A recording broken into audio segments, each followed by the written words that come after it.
Let's start. Okay, thank you very much and welcome everyone to this Q&A sessions with Professor Philippe Rosinski on this culture and coaching in times of complexity. My name is Pat. Together with me here is Greg. We are your host today for this sessions. Again, very warm welcome to everyone. I know some of you are dialing in from Canada morning and good afternoon and good evening. Yeah, so Greg and I are actually dialing in from, joining in from Malaysia here. Yeah, I'm on the Borneo Island. Yep. Yep. So we have quite a diverse group of audience friends from different parts of the world here, very international group. So we have around over 50 people joining us here. Wonderful. And maybe you can use this chat box to share with us where are you now, in which city. Yeah, just a little bit of interaction there. Okay. And today we have the honor to have Philippe with us to do this Q&A sessions on the culture and coaching, particularly in this complexity time. Philippe is a world authority in executive coaching, team coaching, and global leadership development. He's also the first European master certified coach by ICF. And Philippe is chosen as one of the 50 leading global coaches by Marshall Goldsmith. Philippe has made unique contributions where he is considered as the pioneer of intercultural and global coaching. He's also he's also the best-selling author for Coaching Across Cultures and Global Coaching. And Coaching Across Culture, the book has been translated into 12 languages so far. And the Harvard Business School has chosen his groundbreaking book, Leading Coaching Across Culture, as the featured book recommendations in the category for business leadership. And Philippe is also the professor at Carnegie Ome Graduate School of Business at Business Breakthrough University in Tokyo. And he's also intervenes in other academic, including the Cambridge University and the HEC Paris. Philippe is also the developer for Cultural Orientations Framework Assessment, where we use this assessment in one-to-one coaching, team coaching, and also organizations developments, including the merger and acquisition. Yeah. And Philippe has conducted his world-acclaimed leading and coaching cross-culture, cultural orientations framework certification seminar in more than 20 cities since 2006 worldwide. And I understand that he's going to do his first online leading and coaching cross-culture COF certification seminar in this October. Yep. So we'll have more chance to learn from Philippe. Yeah. So let's have Philippe and let us give a big applause to welcome Philippe. Philippe, are you here? Thank you. I'm here. Can you hear me? Yes. Yes. Yes. Thank you very much, Beck and Greg, for organizing this, and thank you all for being here with us today. So I look very much forward to having this conversation with you, and I recognize some familiar faces here.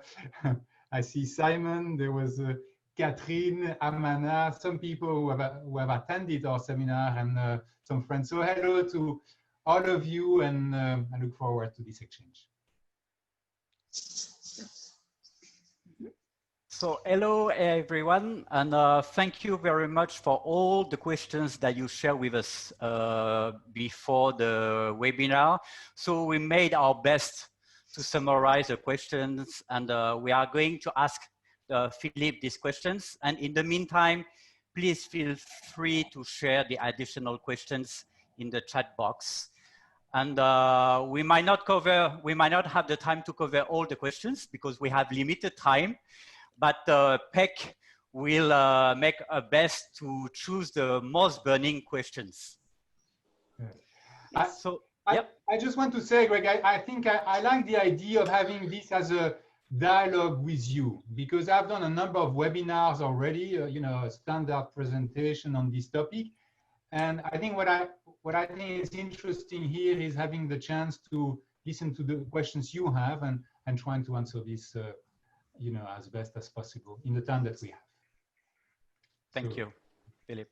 So our first question is about complexity, because we use this word a lot in the organizational world.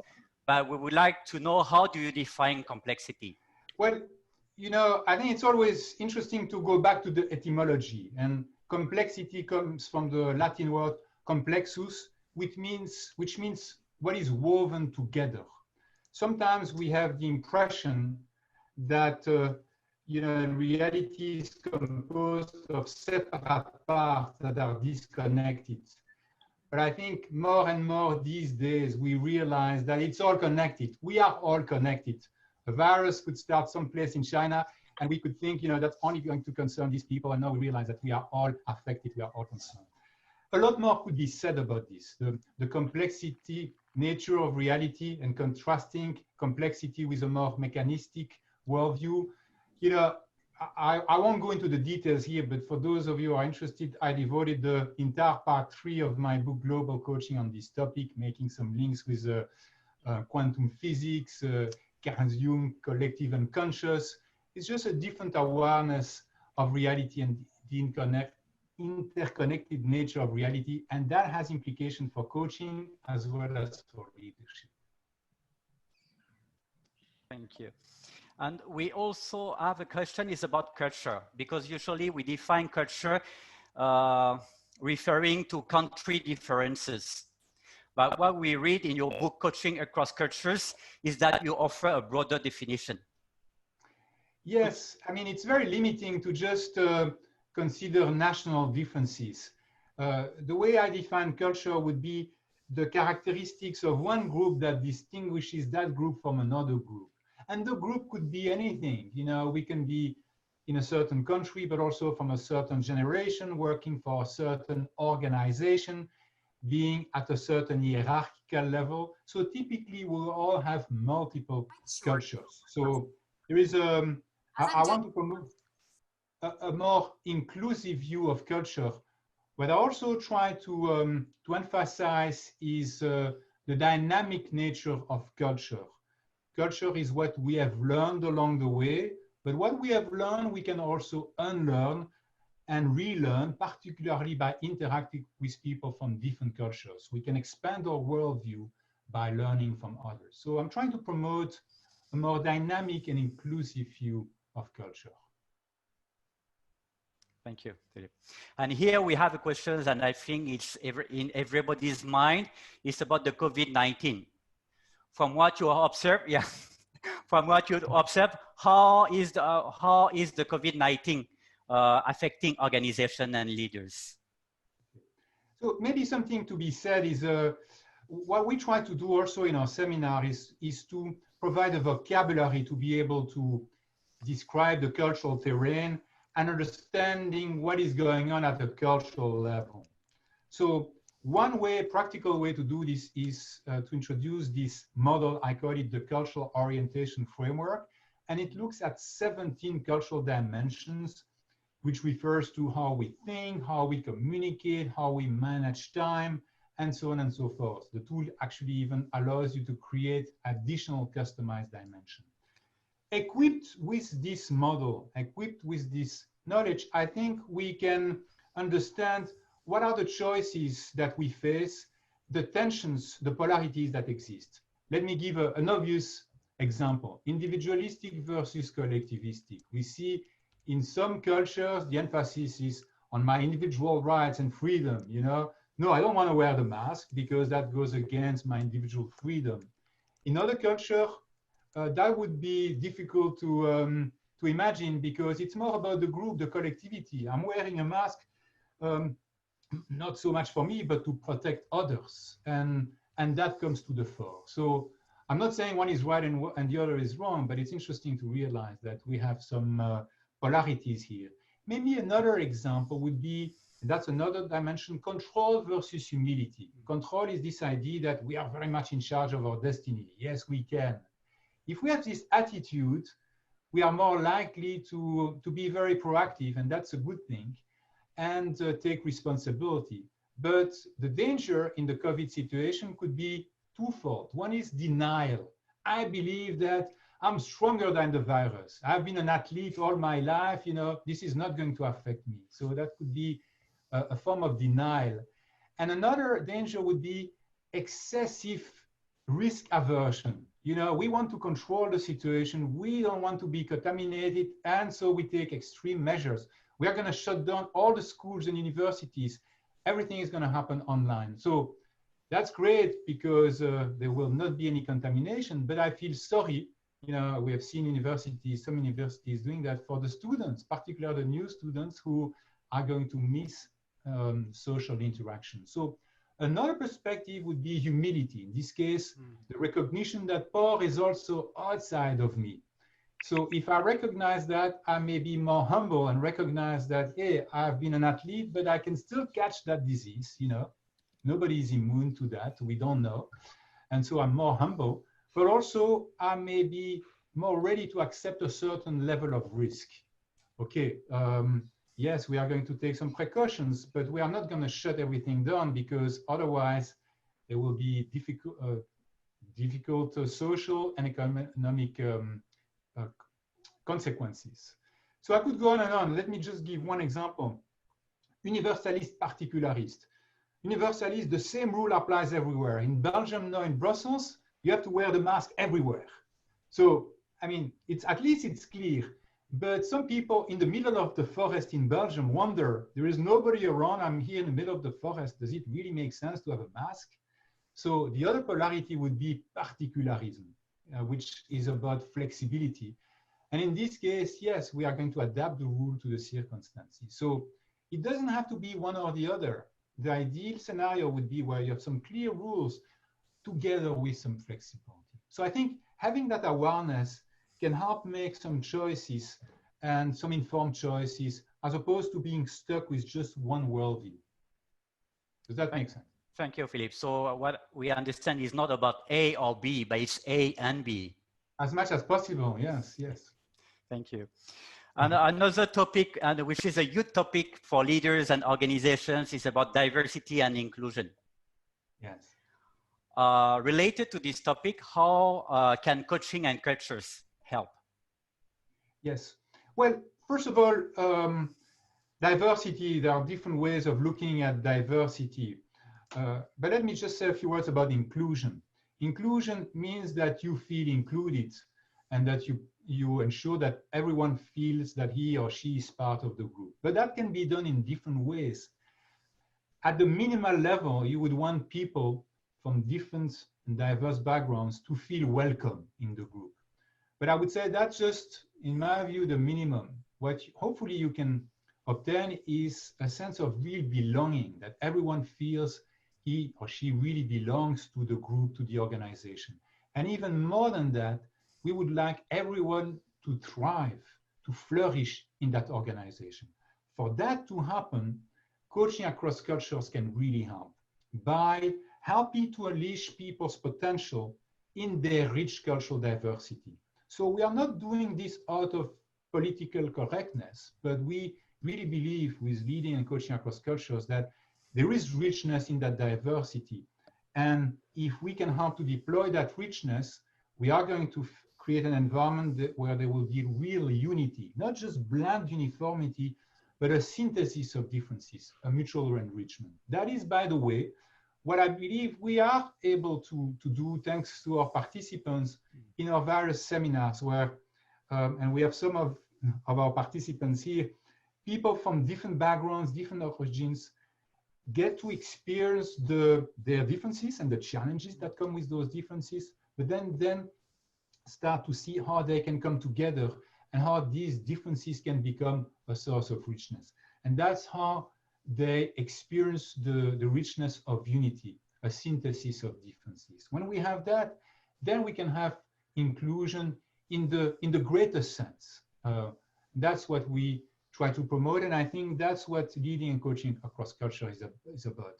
And our seminar in particular, I think, is about helping to become equipped to be able to do that.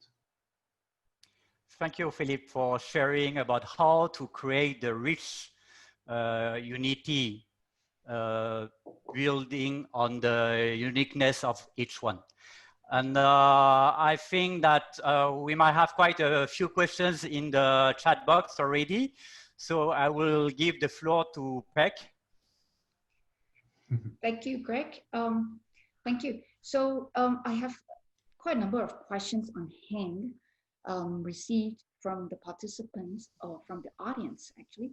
So there's this one question about the hierarchical and power distance, where we have global headquarters in the US and then the subsidiary, the local office in Asia, which has less power to influence the headquarters in the US. So in this case, how does organizations, in your opinion, in your experience, how does organizations that has the top-down hierarchical management able to leverage the differences with the local office? And what role can we play actually as a global coaches here? Okay, that's a very interesting question. We typically try to make a difference where we can make a difference. I had, for several years, not long ago, the chance to work with an international company, and the headquarters was based in the US, and they had operation in different parts of the world, in particular in Asia. So in that situation, I guess the good news was the top leadership in the US recognized that, hey, cultural differences could be a source of misunderstanding, of difficulties, but if we do something about this, it could be in the interest of everyone. So they asked me to help them develop a global leadership development curriculum, one that would go beyond traditional leadership development that doesn't include specifically culture. In this case, culture was part of the curriculum. So there was a module on coaching across cultures. So I challenged the CEO, told me, she was a woman, she wanted this to really make a difference. So I told her, I need your help to make a difference. So it's not just one of those trainings, people have a good time and then it's business as usual. I need your commitment on a couple of things. One is I would like you to set an example and share your own story and be willing to come to the seminars, not to deliver some kind of official speech, but to speak from your heart and to share your vision with the group. So that was one aspect.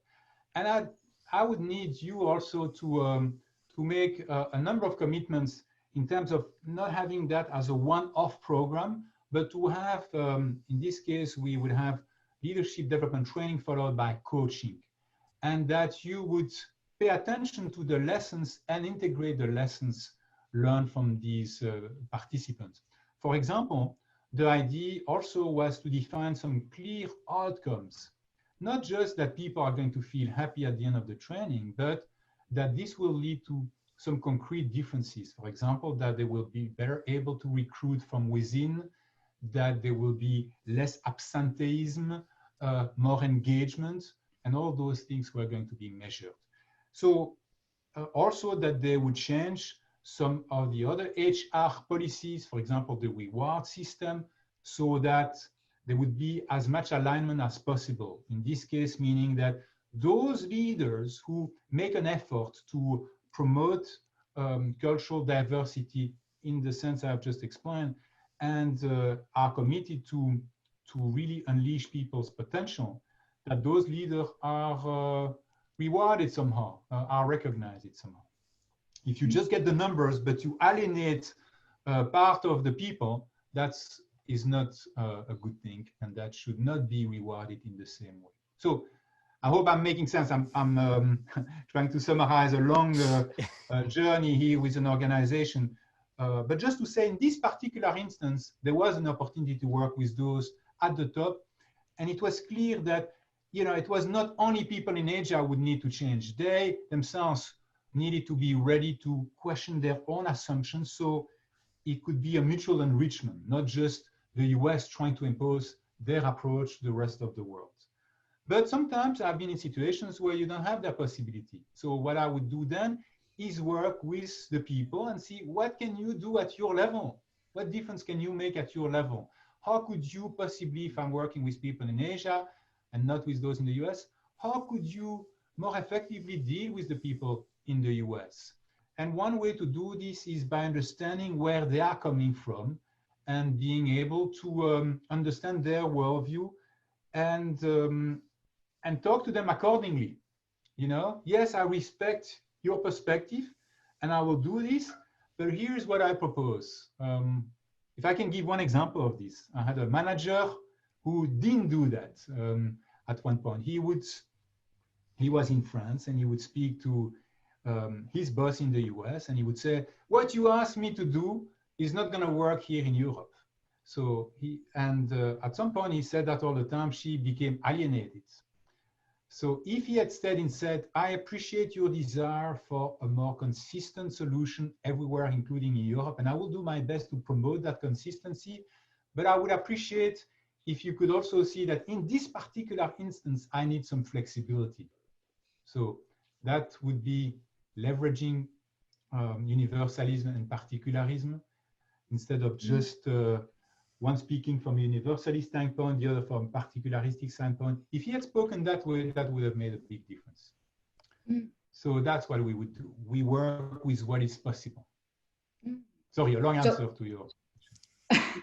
Thank you, Philippe. So what we hear is that in a case, there's this CEO will need to set the examples, right? The role model to change from the top. That's always start from the leadership team. If we have the chance, if the top management is ready to be part of this, but it's not always the case. So if it's not the case, we can still do some work, but we would harm the different people. How do we make the most of our current situation? How do we deal with this boss in the US or in this boss in China? It's still going to be helpful to know about cultural differences and to be able to expand our worldview. And that's what I gave in my second example. So in this situations, how does this your cultural orientations framework comes in to play the part? It helps by raising awareness. Let me give the example. The manager I mentioned earlier, he wasn't aware of those differences. So he was looking at his situation from what is called a particularistic worldview. It's all about flexibility. And the US manager was looking at it from a universalistic standpoint. I want the same solution everywhere. It was, there was no possible dialogue because they didn't understand each other. If at least one person, in this case, the French person who was the subordinate, had the awareness about the cultural differences, he could have spoken with that knowledge and addressed the US boss in a different manner, recognizing the need for coherent solution, respecting that, while at the same time saying, I do need also a bit of flexibility. And it would have been received very differently. So I guess in our seminar, we hope to acquire an understanding of cultural differences that exist in the way we think, in the way we communicate, in the way we organize ourselves, in the way we manage time. Just being aware of those variations can already go a very long way. Because sometimes in cultural conflicts, what happens is we are not even aware of what the problem is. We know that, hey, we don't get along, but we don't necessarily know why. If we can pinpoint the cultural differences that is creating that misunderstanding, then it's only a matter of bridging the gap, of resolving the tension that we have identified. All right. Okay. Thank you, Philippe. Yep, that's a very clear answer sharing and your experience there. Have other questions? Yes. Or maybe we can give the floor to some people if they want to ask the question directly. I'll let you, the judge of it. Thank you. Yeah, and also can feel free to unmute yourself, ask your questions. Let me. There's one question here from from the group, the audience here from Claire. How have indigenous teachings and ways of being factored into the design for tools and concepts that you have designed? I didn't hear correctly what you said. Sorry. Yeah. How have indigenous teaching and ways of being being factored into the design of the tools and concept that you have designed? Well, it's a very broad question. Maybe one aspect of this is what we mentioned at the beginning, the fact that we exist, we don't necessarily exist as individual separate entities. We exist in the relationship. That relational view of the self, which you see in those cultures, I think is very much part of what we also emphasize in this program. We don't exist only as separate individuals, we exist in the individual, in the relationship. So how we engage with somebody, the way we engage, particularly as a coach, is going to be very important, because that's what will help to unfold certain potential, certain characteristics of the person that otherwise would not have been deployed. So let me give a concrete example. If I'm too quick to judge somebody, to label somebody, by doing so, I may limit the capacity of the person. If conversely, I believe that people have great potential, but it's just a matter of helping them access this multifaceted potential, I'm more likely to engage with them in a different way and to look at them in a more integrated and holistic fashion. So I think our approach, and also in my two books, I emphasize this integrated holistic view, and I promote also the fact that we don't exist just as separate entities, but we exist in the relationships. Mm-hmm. So it's kind of like the emphasis also, our connection with nature is also very important. And that's also something we recognize. Right, thank you. And there's this one question here for companies sent expatriates, company that send expatriates. When is the best time for the intercultural trainings? Before the assignment, or arriving after arriving at the countries? Yeah. Well, okay. So one thing we emphasize in our programs is thinking in terms of and versus or. So it's not before or after or within. Ideally, it's all of the above, that you would want to do something beforehand to prepare the person, work with that person while he or she is on the expatriate assignment, and continue afterwards. What are the lessons that the person can learn, and how can the organization benefit from that experience? We still see too many organizations who would send people abroad, and then the person comes back with some rich experience, but the organization is not necessarily tapping into that, and that's unfortunate both for the organization and the person. So that's why I think coaching is a process over time. That's the nature of coaching. We are not working just at one moment with somebody. We work over a period of time. I think that's probably, if you ask me, the ideal scenario. So it takes the efforts for the individuals, the expats, and also the organizations in this case. Yes. Yeah. All right. So do you want to ask our participants to speak up and ask questions directly? Would that be okay?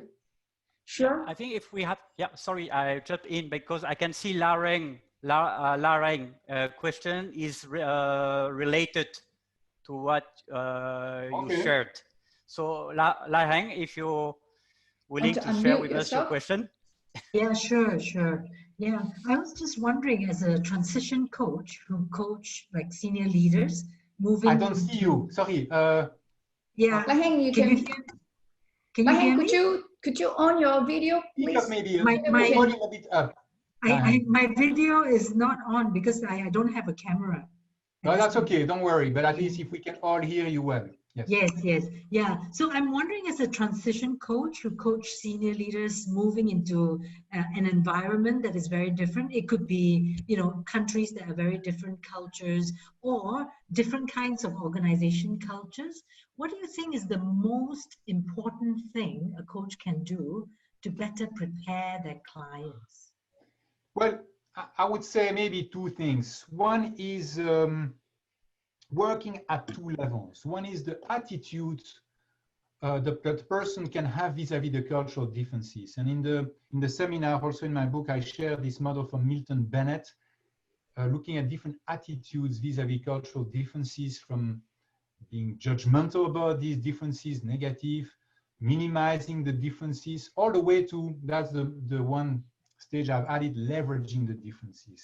So if we can prepare the person to come in a new culture, not expecting to see the same thing, but with a readiness to learn from that other culture, to have openness and curiosity, to learn so he or she can become a better leader, a better human being, and enrich his or her repertoire. I think that's one thing we could do. The second thing is equipping the person, and I go back to this model, the cultural orientation framework, to just give a map, a roadmap to the person. So with that map, you are not going to be able to understand everything about the new culture, but at least you will be able to distinguish salient characteristics and compare your current preferences with what you see here. And once you do that, that gives you a practical way then to bridge some of the gaps. Not to renounce your cultural preferences, that's not what this is about, but to enrich your worldview by learning from others. So if I used to communicate directly, for example, I'm very straightforward, clear.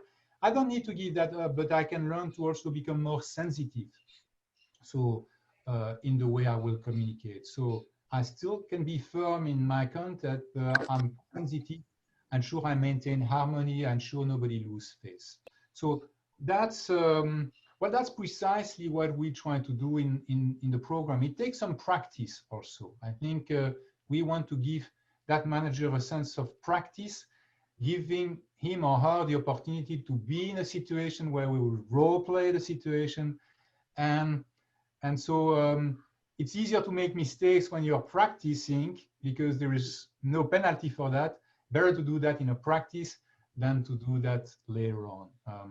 Of course, you know, we all make mistakes and that's okay. But if we can be better prepared, so the person will be more comfortable. Does that answer your question? Yes, Yeah. thank you so much, Phil. My pleasure. Anybody else? Yeah. Please. Oh, there's this one question on hand. Does the coach completely refrain from doing or valuing any kind of value or norm? No, I don't think so. I think it would be, I've argued also in my books that the idea that we can be fully neutral is an illusion. We are all biased. And I'm afraid we are not going to be able to move all those biases. What we can do is become more aware of those biases and not fall prey to these biases. But there are certain limitations. You know, we need to know if we are expecting to work in a certain context, is that okay with us? If it's going to clash completely with our values, then we may need to say, sorry, I'm not the right person for this because it's totally against my values. At the same time, we want to be open enough to be ready to work with people who may have different values than our values, but as long as we recognize that those other values also have some merits. So we need to have that openness as well. Mm-hmm. Okay. So that's flexibility and openness in between, right? Yes. Yeah. I think I saw somebody, is it Alk? You had a question? Kiran has a question. Kiran? Oh, Kiran, yes. Okay, can I read the question? Yeah. What I'm curious about is complexity demands immediate attention. For example, in a COVID pandemic situation, organizations are expected to move fast, whereas culture awareness for anyone who's not from that country or the culture of that same country where we are speaking about, the shifts happen over generations. That doesn't happen with any number of pandemics come their way. How can one navigate and succeed in such situation? Maybe that's a good question. Let me use an acronym here to try to answer that. You know, it's a cliche to say that we live in a VUCA world. You know, VUCA, volatile, uncertain, changing, ambiguous. What is required maybe to address this is a new VUCA And I'm borrowing this from Vincent Merck, but I've changed the terms here. He talks about vision, but I would talk also about vision as well as unity, coaching, and awareness, as well as agility. Let me explain. So I think what is needed is a vision of, and company vision for me would be a combination of having, for example, a sense of meaning and a sense of purpose, as well as thinking of sustainable solutions. That would be part of the vision, and that is likely to promote engagement. But we also need you in the sense of unity. You know, culture doesn't have to take so long to change. It has been my experience that culture can change much more quickly. We can, if we are open and curious, you know, culture is not set in stone. We can quickly actually unlearn and relearn. If we have that openness, then we can promote cultural change actually quite quickly. Again, if we do this by not giving up our preferences, but simply by enriching our worldview, by integrating worldview from other cultures. So that's how we promote unity, and that is what is needed. Coaching is helpful because it's about unleashing people's potential, and coaching can help in that context, and is, I believe, very much needed. And we do need agility. Agility we need in the current context. It cannot be a ship that doesn't move. We need to learn how to be more agile, seizing new opportunities, addressing threats. Also, for me, would mean awareness. It all starts with awareness. I think we can make a difference without having to wait for years. And you know, in the books, I share several examples of how this has been done, including in the case of merger, acquisitions, and alliances. Sorry, a long answer to your question, but I hope I'm addressing it. Yeah, so thank you, Kieran. We have a questions regarding organization also. Organizational change is from Suapas. Suapas, if you can. Okay, hi. I really cannot open my cameras, but regarding to what I'm working here, I have to deal with about 5,000 to 6,000 employees, and we are about to move from the old norm company into a very very innovative company. And the thing that we have to adapt ourselves is that to be agile, and you know, we have to move from hierarchy to holocracy system. So in terms of coaching, how can we use to practice with this situation?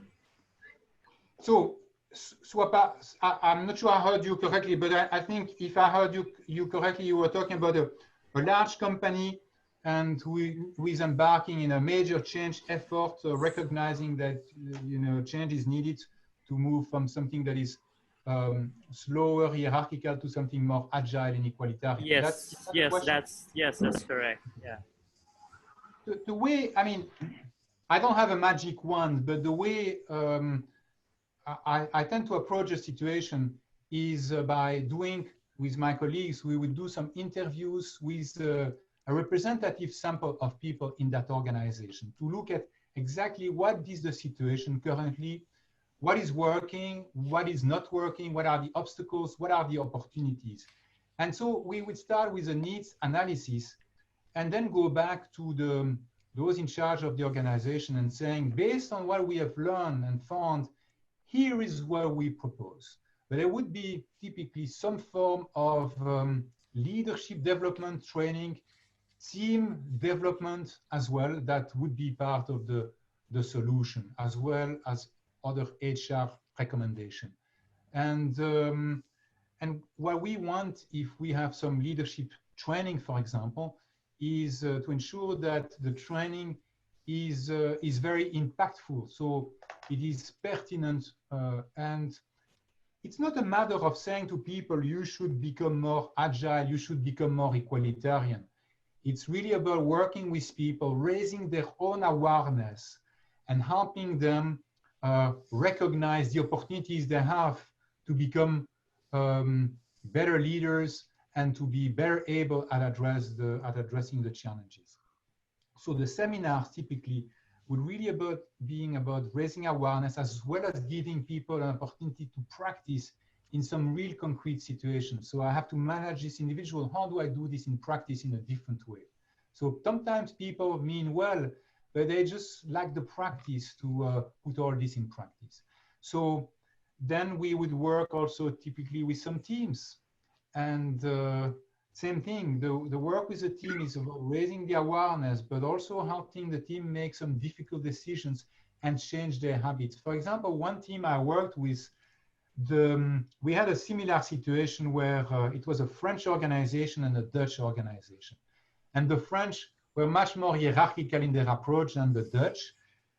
We had situation with the team retreats we had where the French manager would say, I'm sorry, I cannot decide, I have to ask my manager. But by that time, I'm making a long story short, we knew that the CEO had empowered that individual.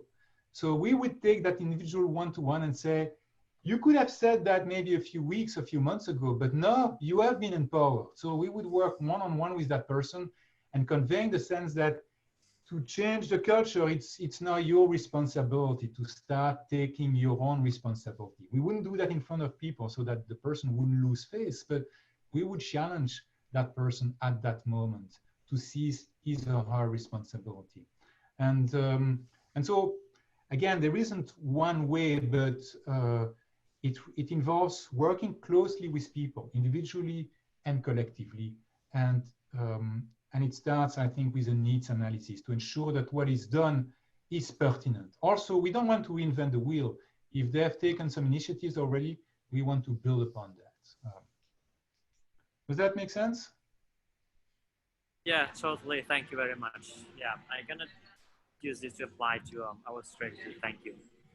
Yes. I think. Yep, great. I think we have a question from Vijay. Yeah. Yes, Vijay? Yeah. Do you want to take the question from Vijay? Yeah. Vijay, would you like to share your questions? Yes, hi. No, I was just looking at the changing landscape now. There's a lot of protectionism happening and more about everything being more in a closer boundary rather than expanded boundary. How do you see this changing the diversity of the culture and the opportunities that we are talking about as leveraging the culture also? Vijay, I didn't hear you very well. I'm sorry. I didn't hear the whole thing, so I just want to make sure I heard you correctly to try to answer. So let me repeat. So what I was saying is that the landscape is changing now, wherein we have a lot of protectionism that is happening. And there are more of things related to things being confined to a smaller boundary and possibly on a lesser diversity resulting out of it. So how do you see these things changing in the coming days, and how is cultural coaching that we are talking about going to be relevant in the future? All right, that's a good question as well. The way, sorry to be a bit theoretical here, but diversity, we can look at diversity in different ways. The traditional view of diversity would be either external diversities, when you have people from the minorities, people from different generations, different gender also part of the group, different countries. So that's external diversity. Internal diversity would be our cognitive diversity. We are able to look at reality from different perspectives, thinking in different ways, communicating in different ways. But there is another dichotomy I try to propose, which is implicit, explicit diversity. Explicit diversity is what is already manifested. And implicit is the idea that we all have all these differences within us, even though they may not have been deployed. So even if you have a group that looks rather homogeneous, I don't give up on the fact that they cannot learn a different way. So I shared some examples I wrote a chapter on intercultural team coaching, and I gave the example of a team that was very equalitarian. The people in the group were very equalitarian. we still work on building their diversity because they recognize that they needed a bit more hierarchy, even though nobody declared that they preferred hierarchy. Let me give the example. This manager was seen as a laissez-faire type of manager, you know, and some people said, it's the best manager I've ever had. He gives me total freedom, he doesn't interfere. But some people in that group said, you know, I need more guidance, I need more direction from this person. So when I worked one-on-one with him before the team retreat, I shared that feedback with him, and he recognized that there are circumstances where it would be useful to be more directive. And sure enough, in a team retreat, at some point, everybody, it was an endless discussion. Everybody had an opinion, nobody would agree, nobody thought somebody had the authority to decide. So endless debate. As a facilitator, what I try to do is reconcile the different viewpoints. But here I recognize that I was not going to be able to do that. It would have to be one or the other. And at that point, I turned to the team leader and I asked him, what is your decision? And he said, my decision is this.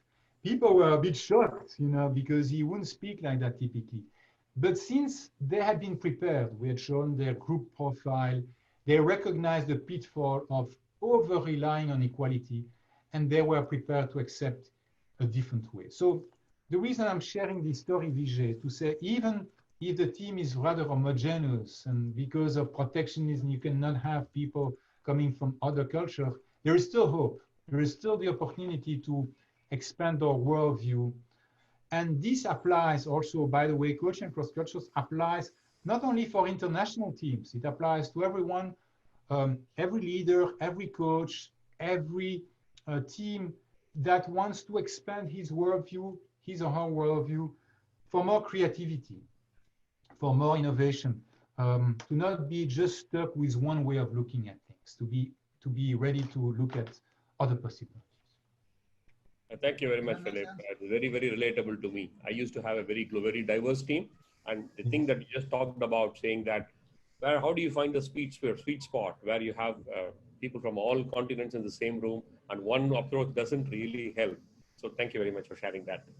Thank you, Vijay. I think maybe one thing I should say is with the tool, the COF assessment tool, what we show with a group would be an aggregate profile. And that, I think, is very helpful to then have a conversation and to remove some of the denial. Before I had that, I would have teams saying, oh, we don't have any problem here.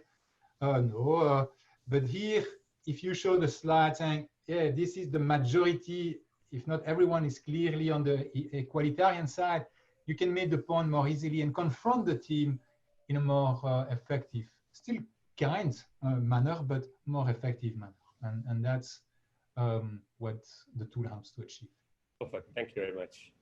Philippe, this is Lai Heng. I was wondering if I could ask you a question that is not about cultural diversity, but more about, you know, when you sell culture work to your clients, what is the most effective burning platform that you find that people then thought, oh yes, you know, some culture work will greatly benefit my organization? Yes, well, I'm not sure I have the answer to that, actually, because one of the difficulties we have is with the title Coaching Across Cultures, people quickly associate culture with nationalities and so on. So it takes a bit of time to explain what is meant here by culture. We have tried to do this here in our exchange. One way maybe one argument could be referring to some of the research about, for example, team effectiveness. When diversity could be a good thing or a bad thing. In fact, on average, according to several meta-studies, diversity doesn't affect performance on average, because in some cases the performance goes up, but also in other cases it goes down. When it's not well managed, diversity can be a source of misunderstanding, of conflict, and so on. So, on the other hand, if you're able to tap into the richness of diversity, And here what is meant is mainly actually cognitive diversity. If people with different views can have a say, that has been shown to promote creativity and innovation. And so that's very important in these days, as we discussed earlier. You know, we are in a changing world. It's important to be able to create and innovate. So I think that could be an argument. Another argument, I would say, is promoting unity. We live in a society where we see a lot of polarization, exclusion, division. So anything that can help to promote more unity as a mutual enrichment, I think is very much needed today. If you have an international organization, for example, that is trying to just impose one way as opposed to valuing differences, that just creates alienation and everybody is losing in the end. Conversely, if you can tap into the richness of differences, it's going to be more exciting for people. People will be more able to flourish and will be more engaged, and everybody is winning. So those are some of the arguments maybe we can use, but I'm not sure I have the ultimate answer to that. No, thank you. Thank you. That was very useful to hear your views. Thanks.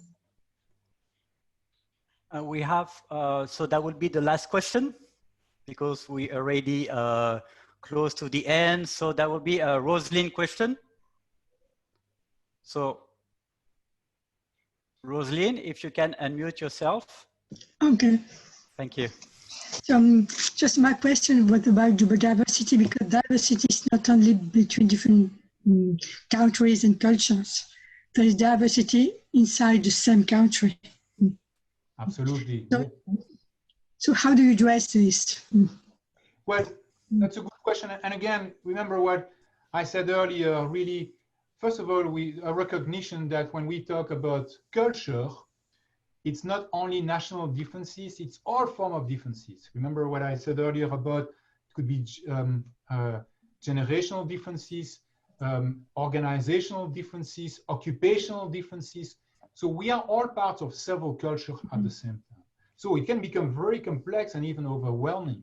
But when we use a tool like the COF, at the end of the day, we work with what is there. So we would ask you to complete the questionnaire. At the end of the day, we don't even need to know, are you from this country? Are you from this generation? Are you from this or that? It just happens that at one moment in time, you prefer direct over indirect, for example, or you don't have a preference. You lean more towards protection versus the other polarity, which would be sharing, hierarchy versus equality. We have 17 dimensions like that, and we work with what is there. And in fact, when we look at the aggregate profile, we don't even need to explain, is that because you are in this country? Is that because of that? Yes, we can do some research projects if we want to, but we work with what is there. In some cases, we will notice that national differences do matter. So the example I gave earlier with the French versus Dutch company, we noticed that hierarchy, equality, yes, culture, the national differences made a difference. But in other examples, the national differences were not the main factor to explain differences that we noticed. In fact, for example, when we work with coaches, oftentimes the culture of coaching trumps the national culture. You have many coaches who prefer equality over hierarchy, even if they live in a country that is supposedly more hierarchical. So the fact that they are coaches with a coaching culture would trump something else. So it's very complex. But in fact, at a practical level, it becomes very simple. We just work with the COF results that we find. Yeah. Thank you. Thank you, Philippe. Thank you for sharing with us so many insights within so limited time. And thank you, everybody, for your participation. And I guess that you still have a lot of more questions that you would like to ask Philippe, or that you would like to continue the conversation with Philippe. So we're happy to share with you Philippe contact details with the email, the LinkedIn, and the website. Feel free to, I cannot promise I will be able to answer immediately, but feel free to contact me. I really do my best to, to answer questions, and I welcome you to join me on LinkedIn, to connect on LinkedIn. So this way we are connected, and you'll see also, thank you for sharing the Facebook page and website where you can find more information as well. And last but not least, we have an exciting news. If you want to continue the learning with Philippe, we are launching the Leading and Coaching Across Culture seminar online for the first time. It will take place in October, and we will have some participants from everywhere in the world. So, and it's a very limited group of people, and we still have a few seats. So if you're keen on joining us, please do it quickly. And our early bird is valid till the 6th of September, which is next week. So I look forward to collaborating with Beck and Greg on this online version, which allows people to join from different parts of the world. So that's exciting. And I look forward to seeing some of you there, and that will give us much more chance to interact and give you a chance to practice as well. Thank you very much, everyone. Thank you, Philippe, for your time today. Thank you very much. And it was very, very insightful sessions, sharing all your experience with us. Yeah. Thank you so much for everyone. To everyone, I appreciate you. Thank you. Thank you, everyone. And I wish you Feel the best. free to connect. Yeah. Thank you, everyone. Thank you. Thank you. Yeah. Thank you. That's the end. Yep. Have a good afternoon. Have a good night. Have a good morning. Hello. Thank you very much. Thank you. And if there's anyone that would like to, you know, have a chat, yeah, you can stay on. Yep, we'll have another 5 minutes. Yeah. Philippe, great to see you. Great to hear from you. And definitely would recommend the training. I went through it with Philippe and the whole group of amazing people, but definitely influencing me going forward, and very positively. So yeah, loved it. It seems like a long time ago, huh, Simon? It was in Cambridge, just in March before the lockdown at the University of Cambridge. Yes. Pretty much my last event, because I'm yeah, and I just loved it, and still, you know, has a place in my heart as well as the head. So it's great to talk to you today, and you're looking so well. Yeah, looking well as well, and it's good to see you. Even though we are far away, but I feel you're not so far away. After all, it's amazing with the technology what we can do today. And I see Catherine there as well. Bye as well. Bye-bye.